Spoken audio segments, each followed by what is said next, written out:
Hello and welcome. This is Candlelight Yin. Maybe you have candles at your house, maybe not. That's okay. Just make the environment comfortable. That's the whole point, is to be able to slide into a nice cozy. I like dark because it helps me relax, but you know, if it's 3 o'clock in the afternoon where you're practicing today, whatever relaxes you. And then we'll deal with any distractions that we've got. So I have a blanket. I have a fairly substantial pillow, although I've got some extras hanging out on the couch in case I need one. And then I also am going to be using, I have some yoga blocks, but the pillows and blankets can take the place of those as needed. But we're going to do some stretches where we hold onto the leg, and a yoga strap would be handy for that. So if you have a yoga strap, grab one of those and just put it somewhere where it's easy to reach. We're going to start in a reclining butterfly pose. You can, if you'd prefer, just start lying down. You can skip the butterfly, but I think it's delightful. So a little blanket or a pillow under each knee might be helpful if your legs don't kind of touch the ground when you bring them into the little butterfly shape. Mine don't quite touch the ground, so I like to take a rolled up blanket and just pop that underneath the whole sit up. And you can have more if you want. You can build a little incline with pillows so that your reclining position is a little bit more supported if you don't want to lie all the way down on the ground. Okay, so if I just bring this blanket right up near the top of my thigh bone, sometimes I kind of start with it in a much more supported position and then feel how that is, right? Because there's all this space that lives there. But now my bone is resting on the blanket, is resting on the floor, so there's support. Sometimes I like the support down under my ankles or around the shins instead. And then I feel a little bit of a stretch in my inner thighs, so that's what we're going for. So with yin, of course, just to reiterate if you've heard this before, we're aiming for a sensation, but not for an intense, like a feeling that makes us tighten up or resist. We want to feel like, oh yeah, I can feel that stretch, but I'm also able to relax. And so the support of some props can help us find that nice balance, the Goldilocks spot, if you will. Not too much, not too little. And then we relax and stay a while. And for this pose, we're going to stay for about 5 more minutes. But for other poses, it might be 3 minutes or 2 minutes or even 10 minutes. We don't have any that long in our world tonight, but we've got some 3 and some 4-minute poses along with some 5-minute ones. And what can happen if you just realize that 5 minutes is too long is I'm going to give us a halfway mark or somewhere near the halfway point. And at that point you can decide, I think I might be done. And then kind of straighten out your legs. For this pose, you just straighten out your legs and hang out. But for other poses, you might do something slightly different. Or I'm going to give you a last minute or somewhere close to the last minute like mark. And that might be the right time to come out. So I'll give you some little signposts along the way where you can make decisions like, oh yeah, I think I've been in this pose long enough. But if you just decide that spontaneously, that's also legal. You can come out of the pose whenever you think it's appropriate and right. Don't be afraid to add more props or take some away if the pose shifts or changes over time. We're aiming for the tissue to relax. And especially we're trying to get that connective tissue that lives between the skin and the muscle, around every muscle, around every joint. So we're just sustaining a light amount of pressure for a long period of time, comparatively speaking.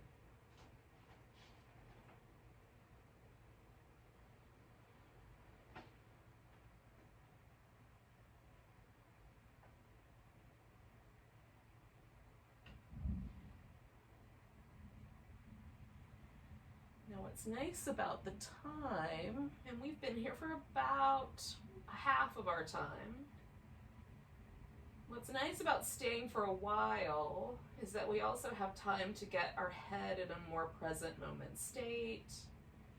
It's meditative, we can let go, and it's a practice. You know, meditation is when we intentionally let go of the things from the past and let go of our, constant need to prepare for the future. Your mind may not be like that, but mine is. It likes to occupy itself nearly all the time. I'm 52 years old, and I would have thought that by now my mind would have gotten sick of itself and would have shut up. But no. It just keeps blabbering on all the time. I mostly ignore it, but this kind of practice where I intentionally quiet myself down is really delicious for that reason.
All right, so we're about 1 minute left or so.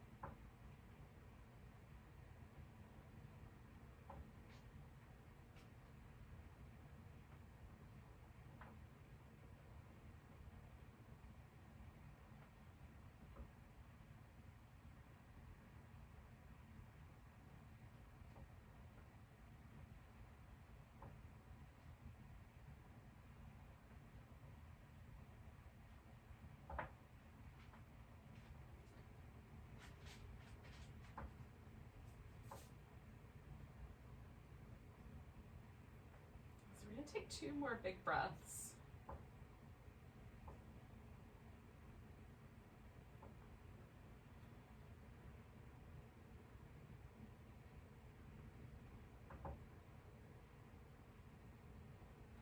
And then really gently sort of readjust the pose. So I'm just going to straighten out my legs.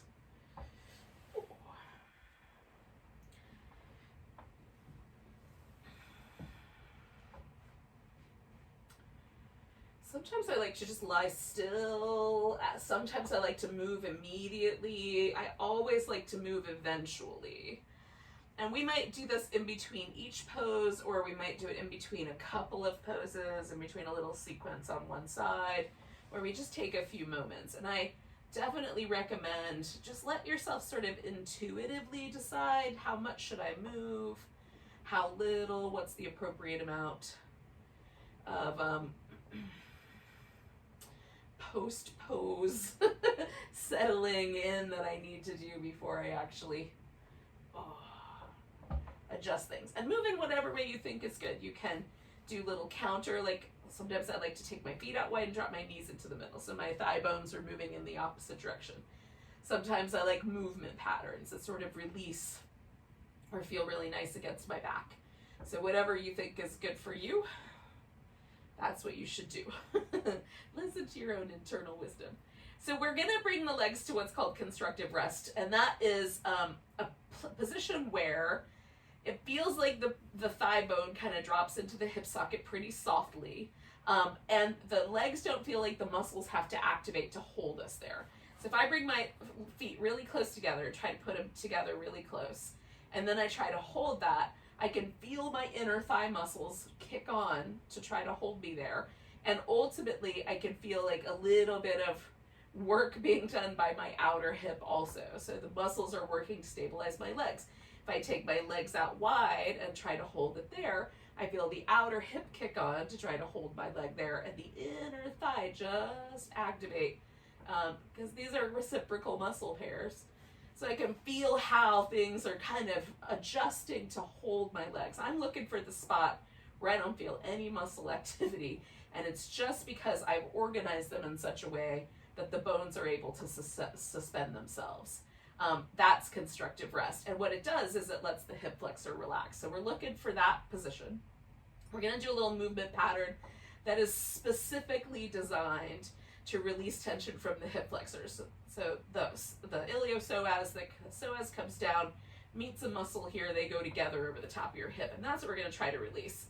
Now, you can kind of experiment a little bit, like take your thumb, put it right on top of your hip joint, and kind of see if you can feel the tendon that goes over the top of the muscle. Before I do this release, that tendon meets my thumb quite abruptly. I can almost play it like a guitar string. It's so taut. And then usually when I'm done, I have to dig in there to find that tendon. It recedes back because I release tension from it by doing this little movement pattern. So I'm going to give it to you as a little gift.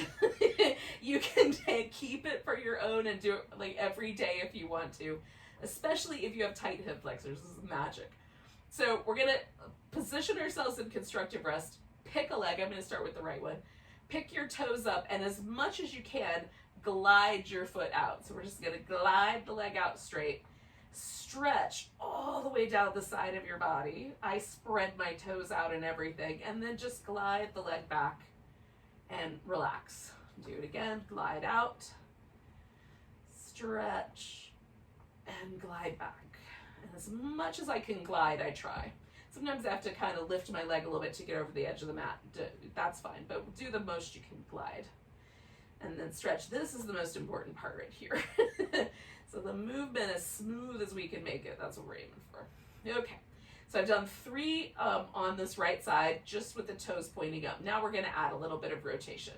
So we're going to glide out, rotate the leg externally so the toes point to the outside, come back.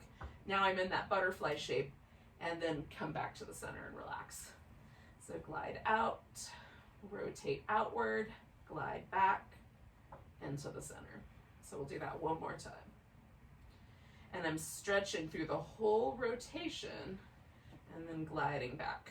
And then now we're going to do one with a little bit of an internal rotation. Now my leg doesn't internally rotate as much as it externally rotates. So I'm turning from the hip, stretching, so I get as much of that area as I can, then come back, then center and go back out. Right? Rotate, stretch, come back, center, feel the weight of your leg relax, and then glide back out. One more. Rotate inward, stretch, glide back in, relax.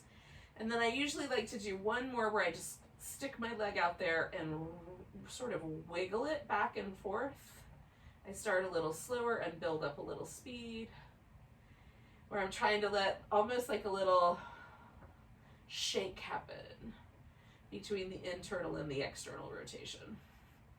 And then we'll glide back and rest. And because these are relatively deep muscles, there's not a lot of sensory nerves on them. I feel a little bit of a difference. This hip feels a little warmer, a little more relaxed, but I don't feel the difference as much until I can put my thumb where that tendon is, right there across the front of my hip. And this one, I can feel, again, I can almost pick that tendon up with my thumb or my 2 fingers. This one, I really can't feel. It's now disappeared under that space. And it's just all a nice, smooth, connective tissue section, right? I'm not feeling that individual tendon. So for me, I feel like it's worth it. So, but test it on your own. And if you don't like this, don't worry, we're only going to do it one more time. So Luckily we only have 2 legs. If we were an octopus, that would be different. So we got the toes on the other leg up, and we're gliding out. I got one of my favorite yoga jokes in today. I'm feeling good. Stretch, and then glide back in. And then we're gonna stretch out. I really just try to feel that stretch from the place where that muscle starts, way up around the middle of my lower back, and then just stretch all the way through the toes. And then we're gonna go out for an external rotation. And again, like if your body complains at all about the different rotations, do a little bit less of that. Just do a slightly smaller movement pattern. Stretch out, rotate, stretching still, coming back. Gliding out one more time with the external rotation for me.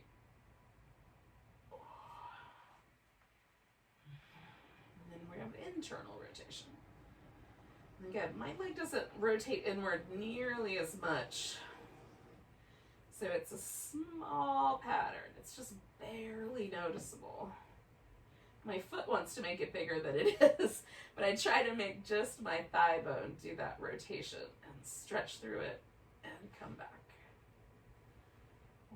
And then it's the jiggly round where I start with a slower movement and kind of build up speed until it's a full-on shimmy or shake.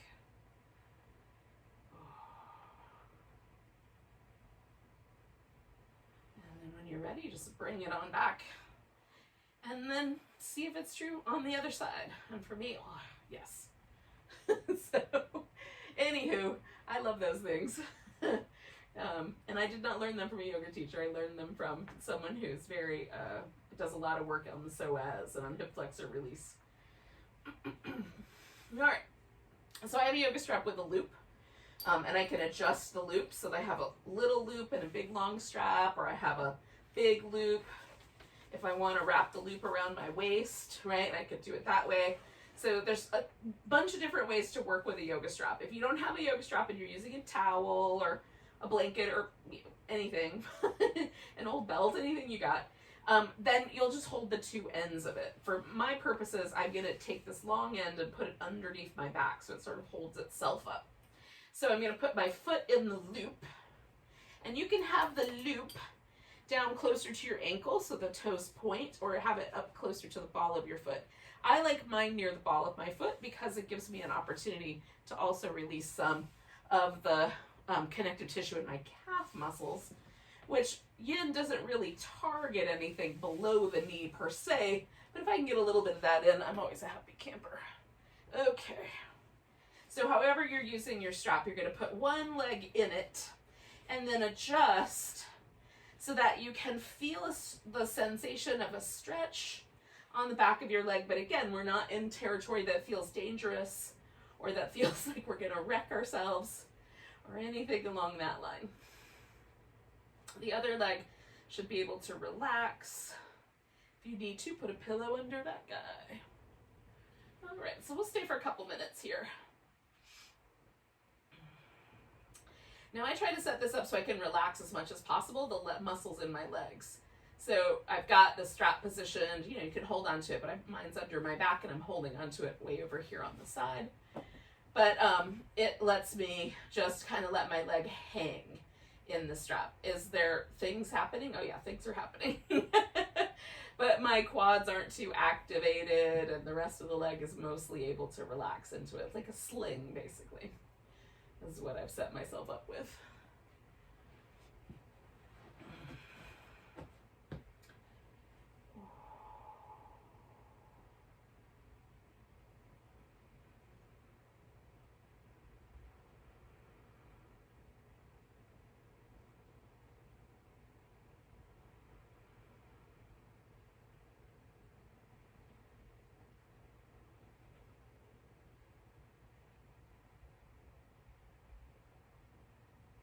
I like to just take smooth breaths, remind myself to relax my face, not crinkle my eyebrows together, tighten around my jaw.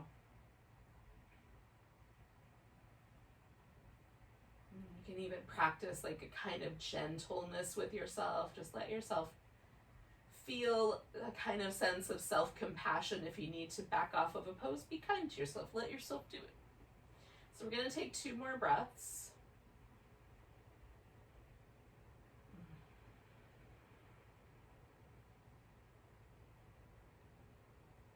And then we're going to take the leg out to the side. Now I've got this pillow kind of built up over here so that I've got a little bit of support underneath the edge of my thigh so that I get right to the point where I feel this inner thigh stretch, but not so intensely that it causes any kind of trouble. You can bend the knee a little bit. That sometimes takes pressure away. You can build up a higher amount of support. You can also do this pose laying on your side with the leg up toward the ceiling if you want, and that can help take a little bit of the pressure away because gravity is oriented a little differently.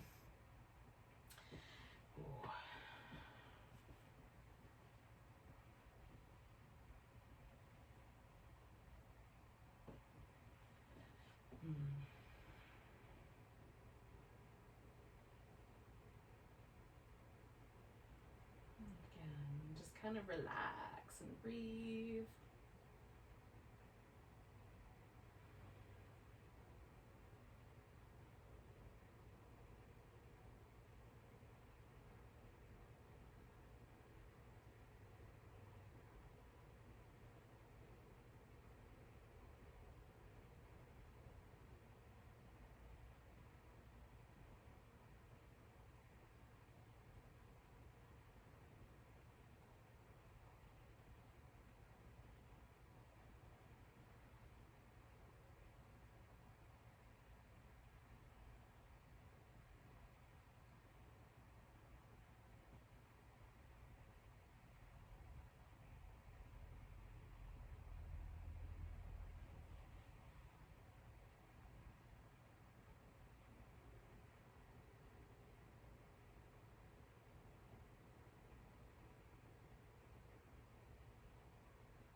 We're going to take a couple more breaths here.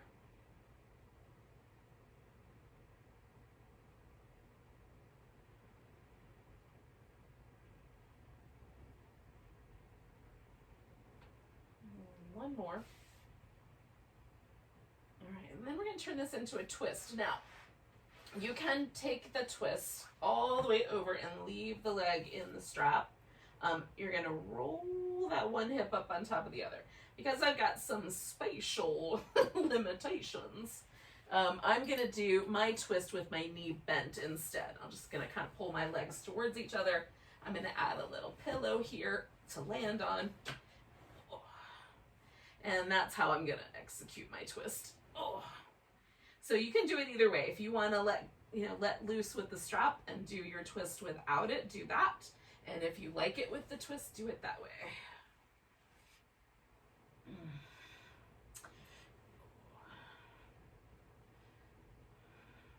And then you can adjust your arms in different positions. You can turn your head in different directions.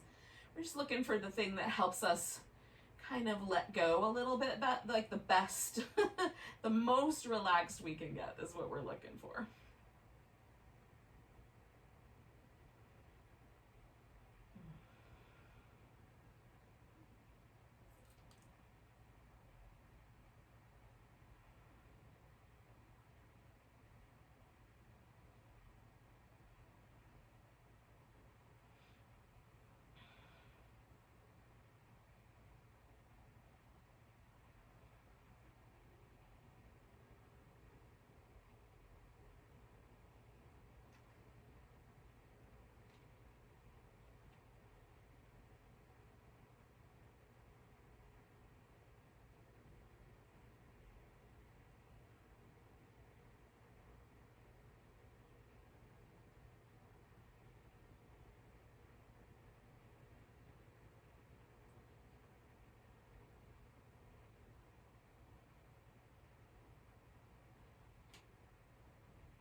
right, yogis. So we're going to take a nice big breath.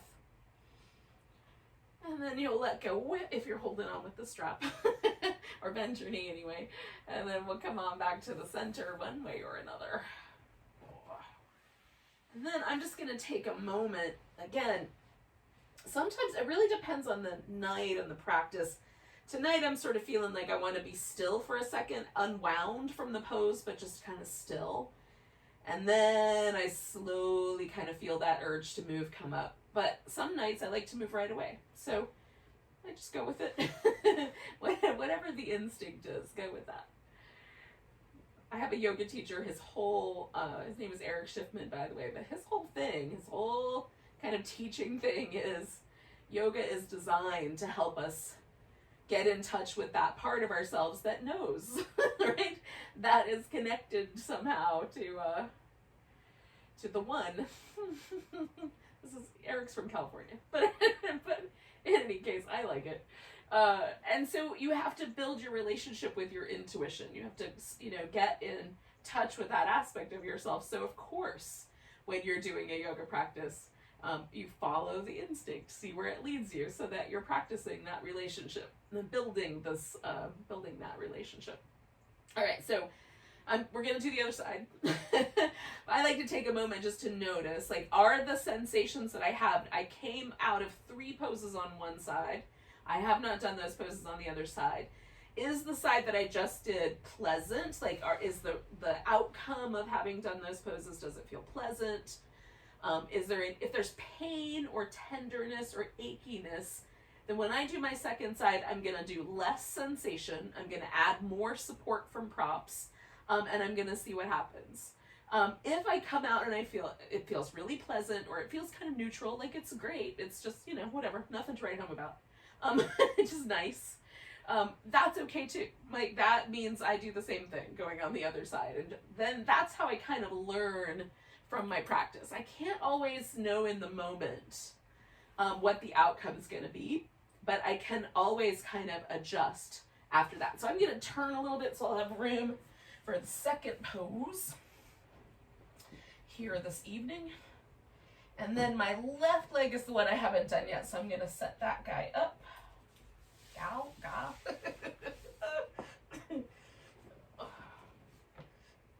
don't know.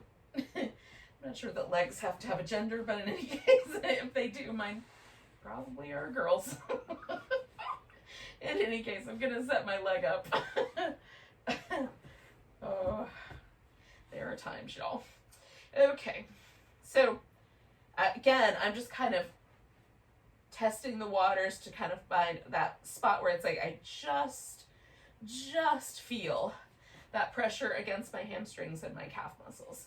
I'm not aiming for that to be so intense that I almost can't stand it anymore, because we're going to stay for a couple minutes. I just realized I cannot see the clock, so there we go. All right.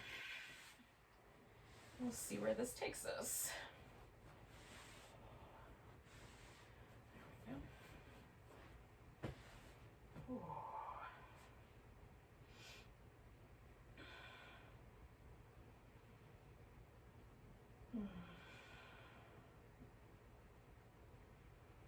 And again, I'm trying to relax any muscles in my face. If it feels like I cannot do that, that's an indication that my nervous system is not really trusting me. And I should probably back off a little bit from this pose.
So we're gonna take a nice big breath, and then we're gonna take that second pose, heading out to the side there. And again, adjust as needed so that it's just right.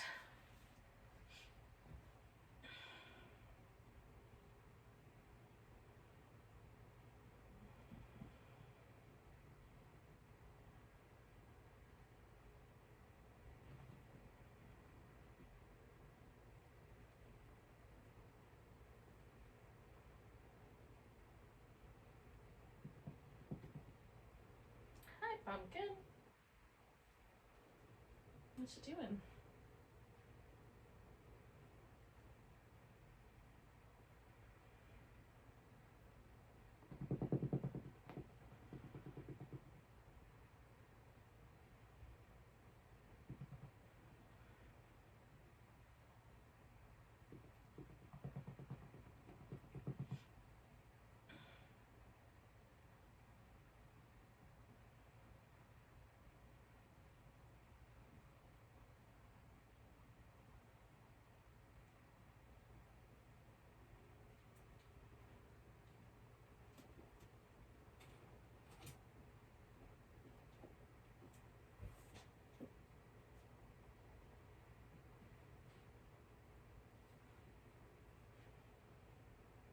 Just have a few more breaths here.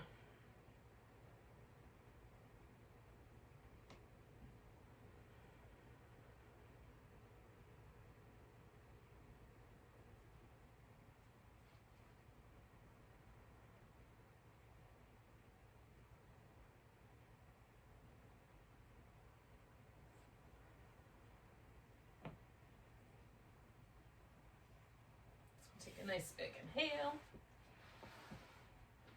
And then we're gonna come back, and this one is the twist. So again, you can either do that with the strap or without, as you see fit. Oh.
Just let ourselves relax a little more deeply. We're going to stay just a wee bit longer.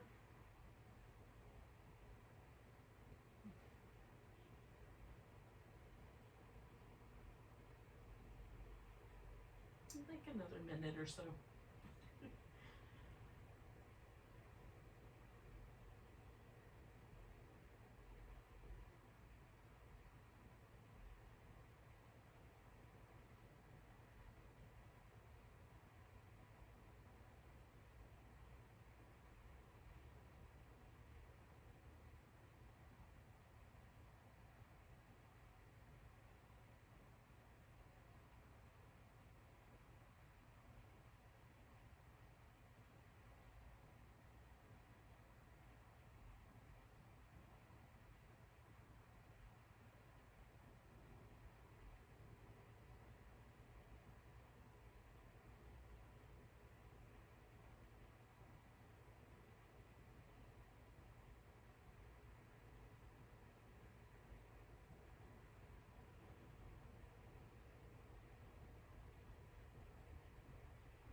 yogis. So we'll take a nice big breath. And then kind of gently release the twist. Oh.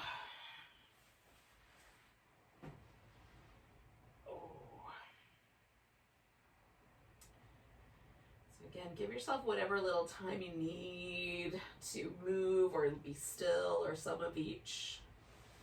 And then we're going to join up in a seated position.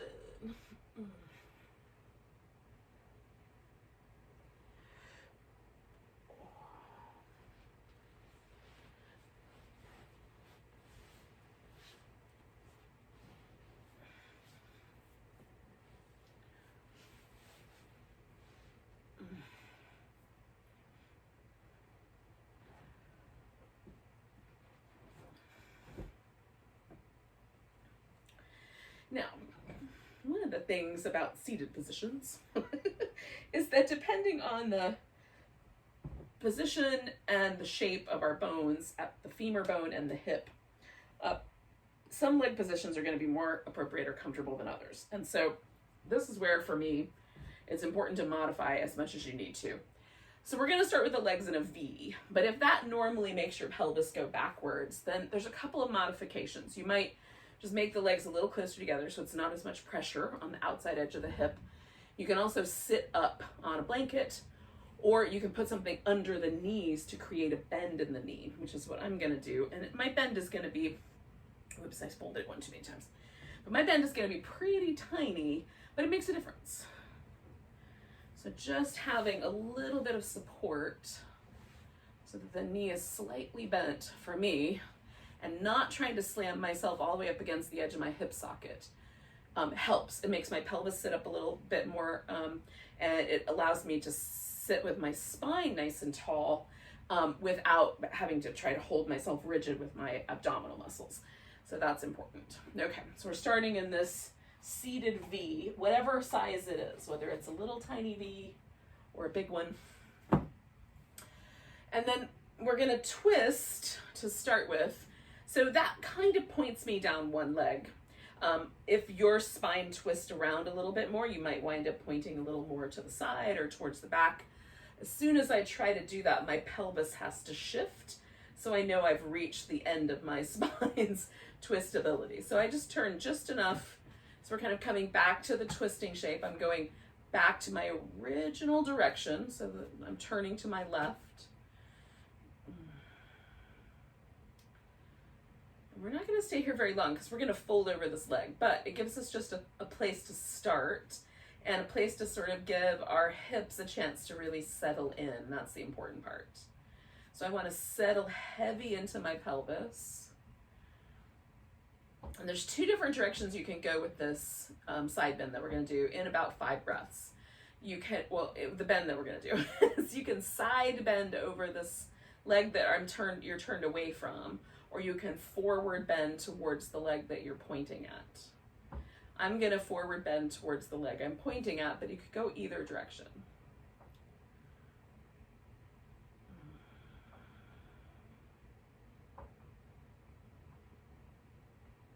Okay, so I'm going to go that way ultimately, but you could go that way.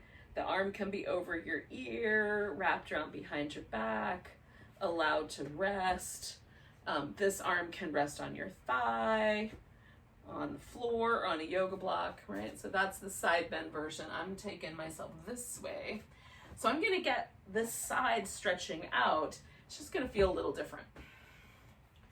And so you might find that you like one more than another.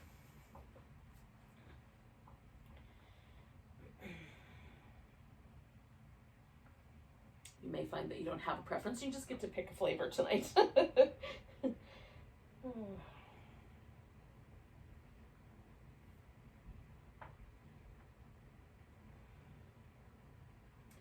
So again, I went to the point where I feel something. So I feel a little stretch down the back here from my side waist. I have a sense of my hamstrings stretching and this inner thigh. So that's enough sensation for me to get started. And if any of those soften up enough, then I might lean a little further forward into this pose. I'm using props to make it easy for me to stay put where I am.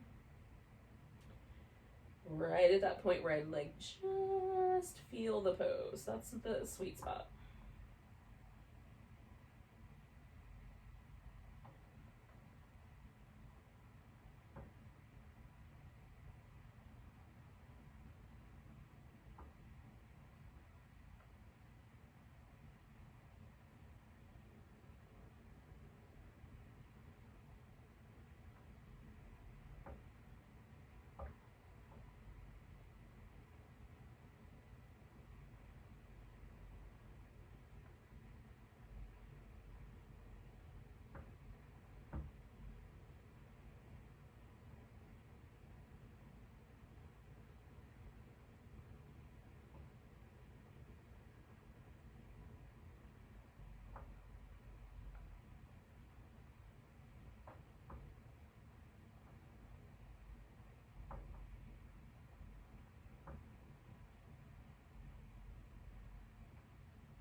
I'm at this point where we've hung out here long enough that I'm feeling a little bit of softening. And this is the kind of magical point for me. It happens usually right around 3 minutes. Sometimes a little before that, sometimes a little after that. We're gonna stay for 1 more minute. But if this is that point where you're like, I've hit the sweet spot and I'm done, this is that point for where you could come out if you want.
Right, yogis.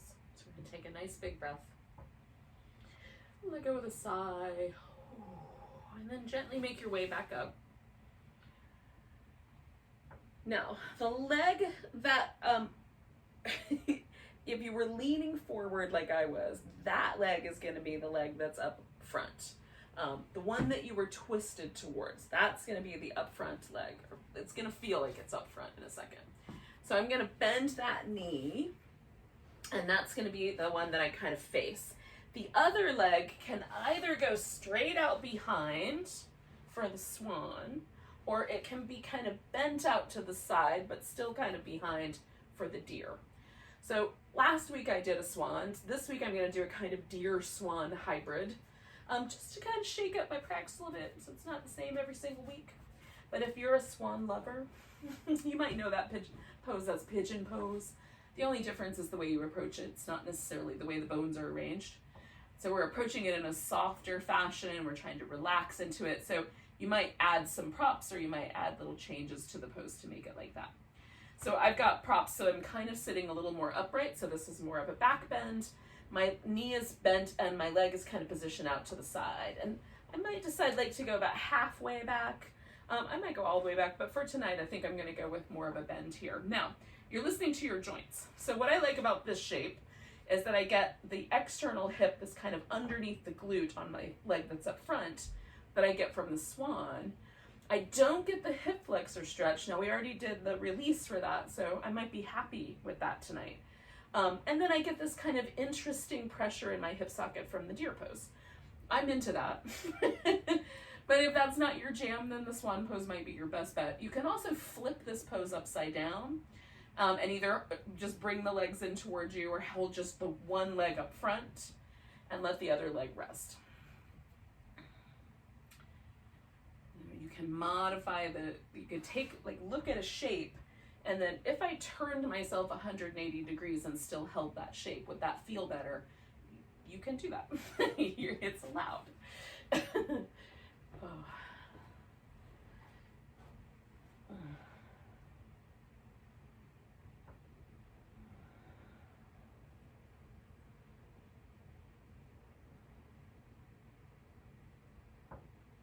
And again, once we get in a space and once you've figured out the shape you want to be in, you just let yourself relax.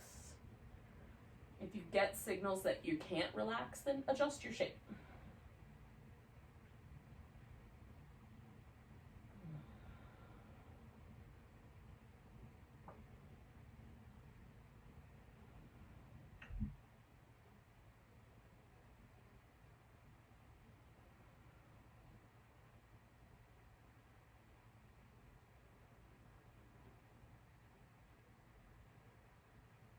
Some people might find they like this pose better if they sort of adjust and lean a little more to the side instead of more toward the front. You can make those kinds of adjustments as well.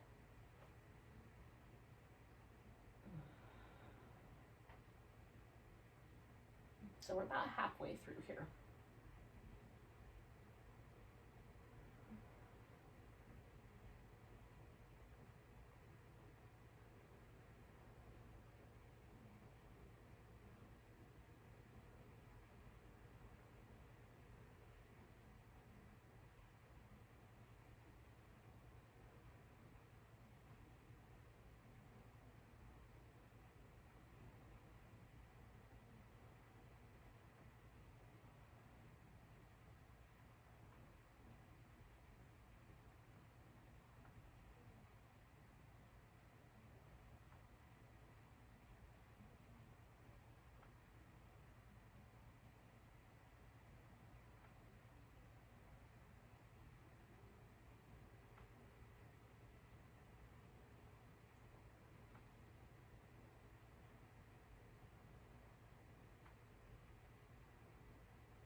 We're going to take about 3 more breaths here.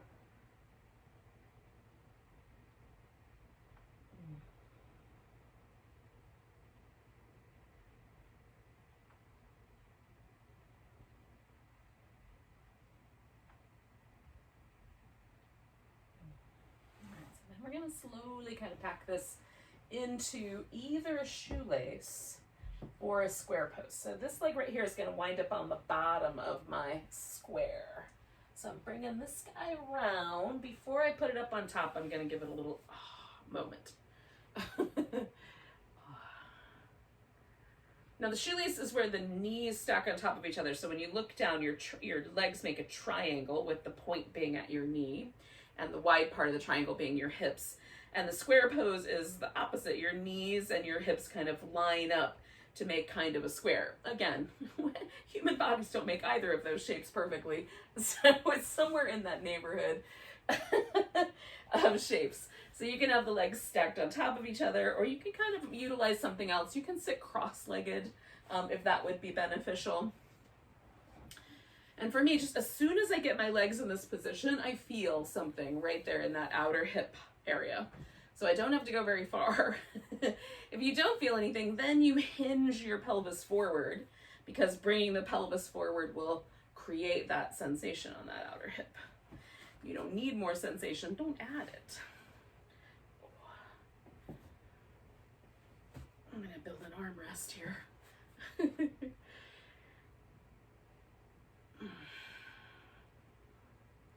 Some people will have to lean so far forward that they rest on their thighs or knees, or that they rest their elbows on the floor out in front of them. You can go that far. But if you feel it before you get there, it might be a good idea to just pause right at the point of feeling it.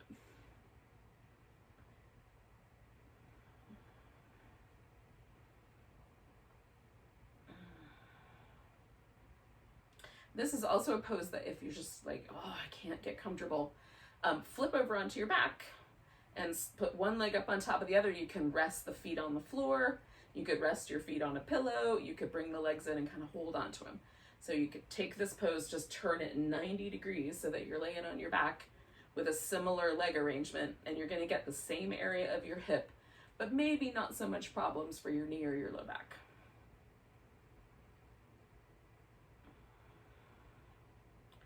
Which is a win-win if you ask me.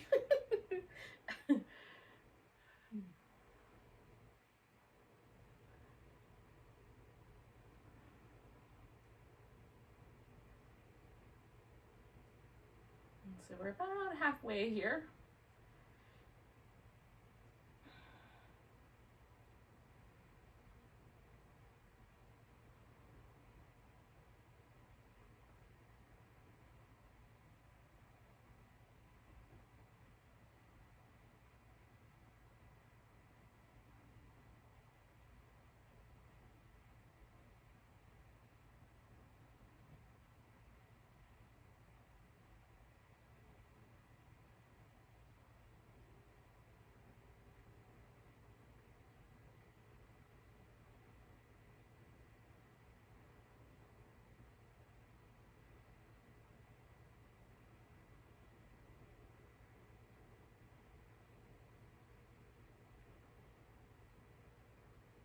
We've got 1 minute left.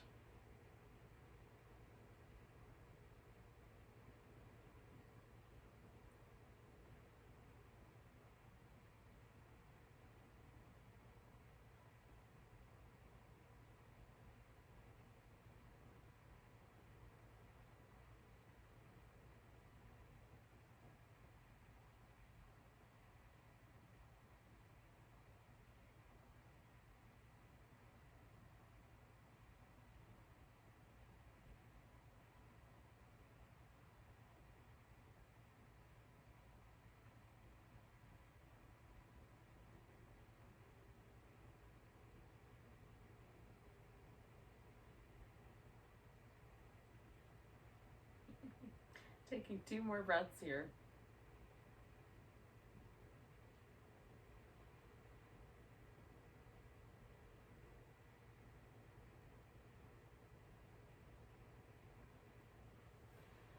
I'm going to inhale myself up, lean back, unwind the legs.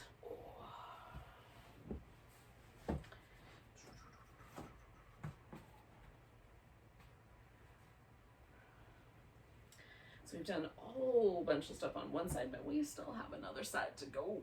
So we come back to the V, whatever size V was appropriate last time.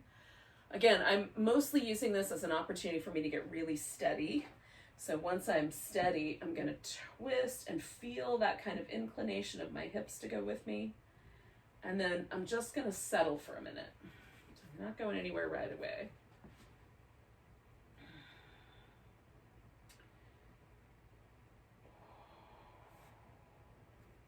Because I really want this to get nice and stable.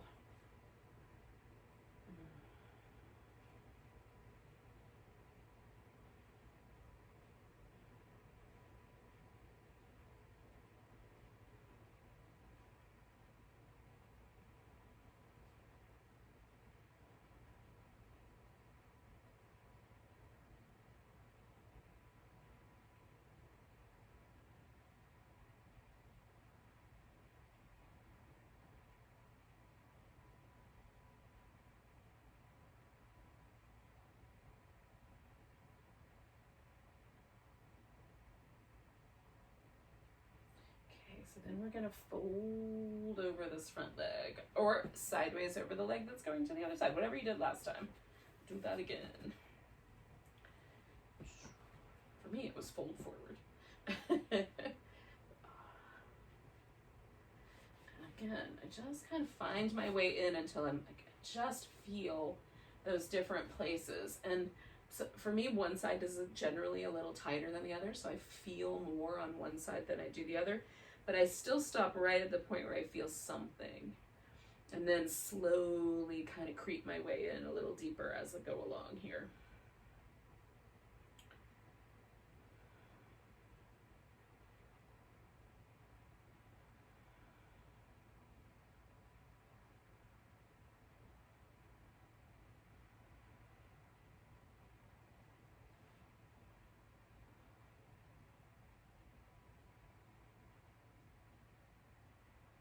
Again, remind yourself, oh yeah, relax everything, including your face, mouth and the eyes.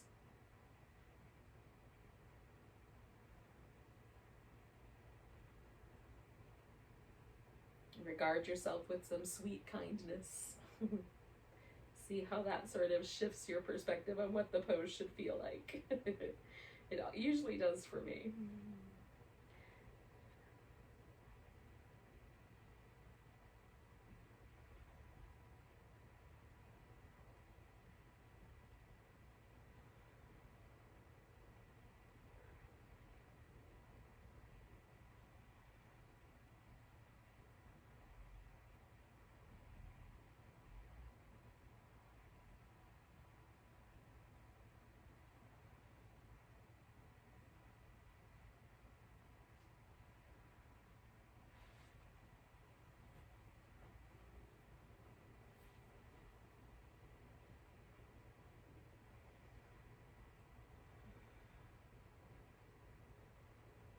So we've got that place, like for me, we've hit that 3-minute point. So it's starting to feel a little softer, a little looser. We've got 1 minute left as a group. And it gives me permission to surf just a little bit closer in. It may not be true for you, so there's no impetus to do that. Not for me, anyway.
Okay, yogis, we're going to take 2 more breaths.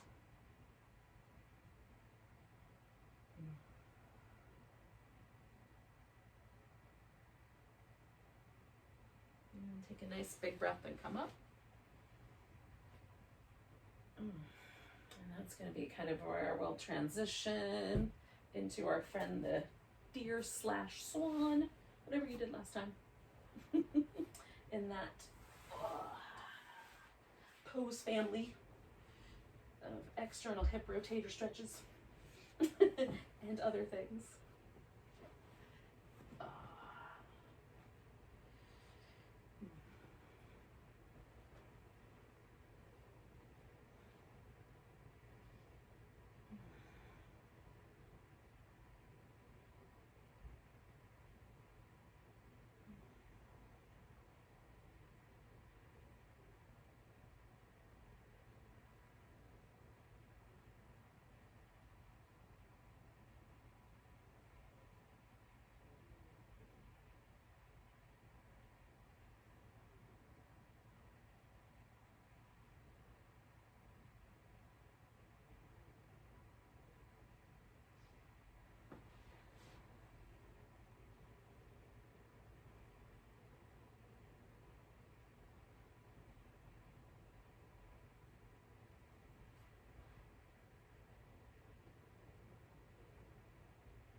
don't forget to let yourself settle in. We've been here for around a minute or so, a little over a minute.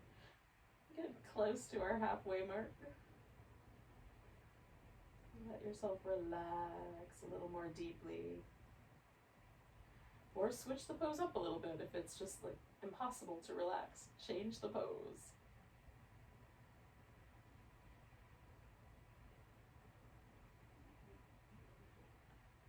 The reason it's impossible to relax is all coming from inside your brain. That's harder to deal with. But use your breath. So pay attention to how the breath feels when it comes in and goes out of your body. You might start by noticing it like right at the tips of the nostril, or notice whether one nostril is more sensitive than another to the breath. Notice how the shape of the yoga pose might impact whether the lungs expand at the same rate. Like there's so many places to notice. And sometimes that paying attention to the breath in that kind of minute detail will help you get a little bit out of your head. It helps me, at least for a while.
So we've got 1 minute left, yogis.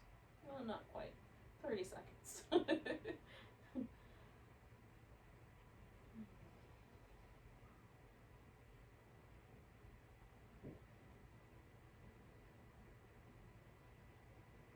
So a couple more breaths here.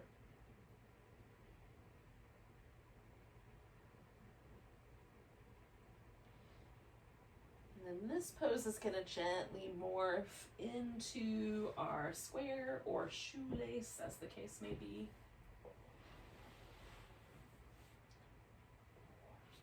Again, take your time if you need to shake things out first. Oh, shake things out first. Then bring your leg around. I need to move more on the side that's a little tighter than I do on the other side. This might be your tight side. Maybe they're both tight. Do your thing, yogis. That's all I'm saying.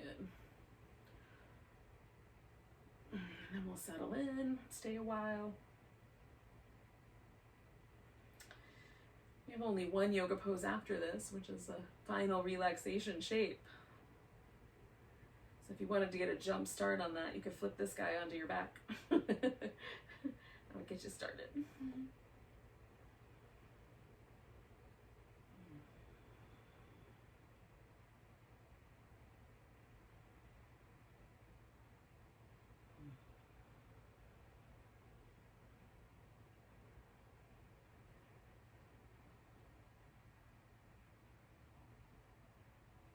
So again, I'm reminding myself, like, soften everything, relax, trying to discern whether I need to make any changes, back off a little bit, go in a little further.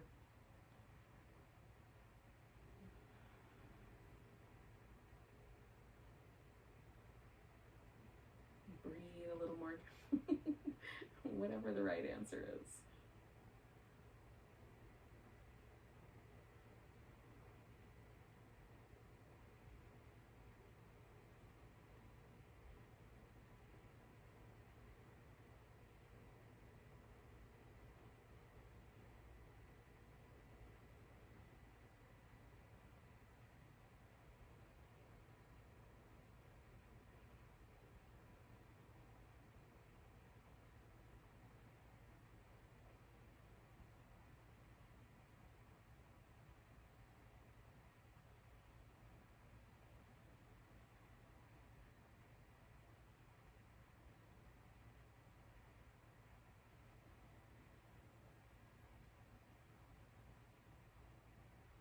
that halfway mark. Check in with yourself. Guard yourself with some kindness.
All right, yogis, we're going to take 2 breaths.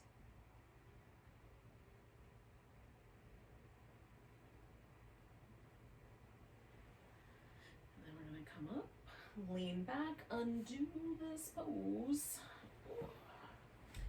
Now I'm going to transfer, after much groaning, I'm going to transfer onto my back.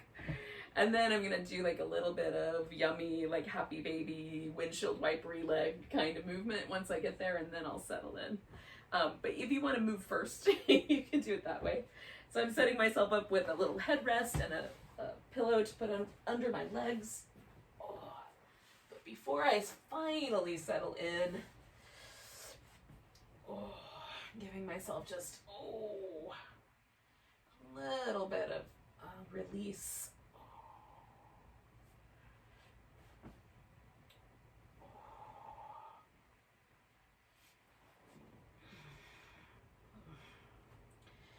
Whatever sort of seems like the right answer for you, then you will kind of settle yourself ultimately into this final relaxation shape. And if you're chilly where you are, cover with a blanket so that you'll be toasty. Not having any trouble here in Virginia summertime. It's pretty toasty. But, you know, air conditioning could be chilly if yours is on. The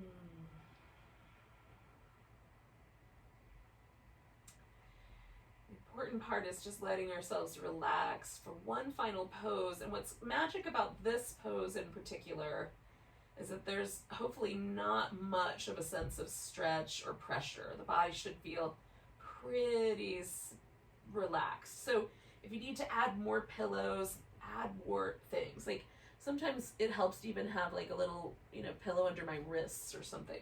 Have my elbows bent a little bit. Whatever will adjust your body into that sort of sense of being able to really let go and unwind every muscle. So this is the pose that sort of helps our parasympathetic nervous system really overtake and click on and take over the kind of operation of the body. So our rest and digest nervous system becomes dominant.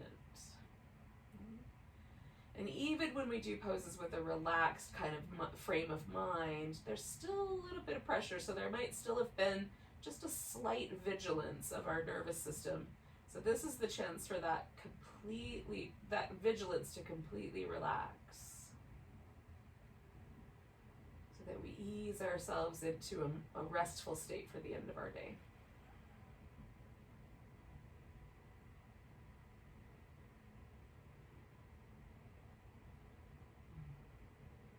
Let the body breathe however it wants to. It's pretty good at it at this point. But you can certainly notice it.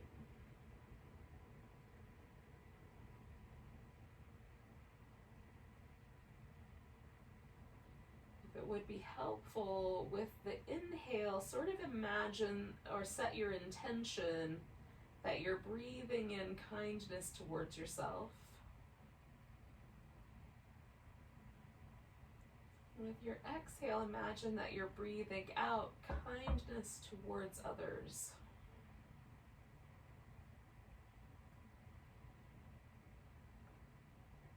Just setting an intention to be compassionate towards ourselves and others.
Now take a moment just to notice your breath again.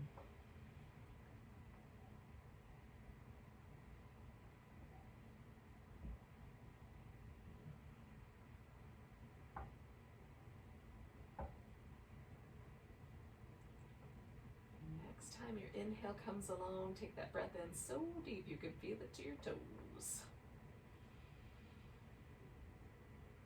Let it go with a big sigh. Wiggle and stretch and move around.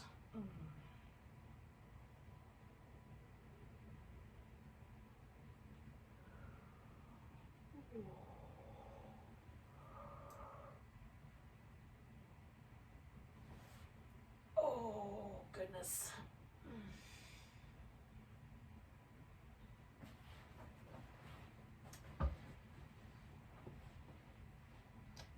at some point, yogis, when you feel ready, you can come to a seated position.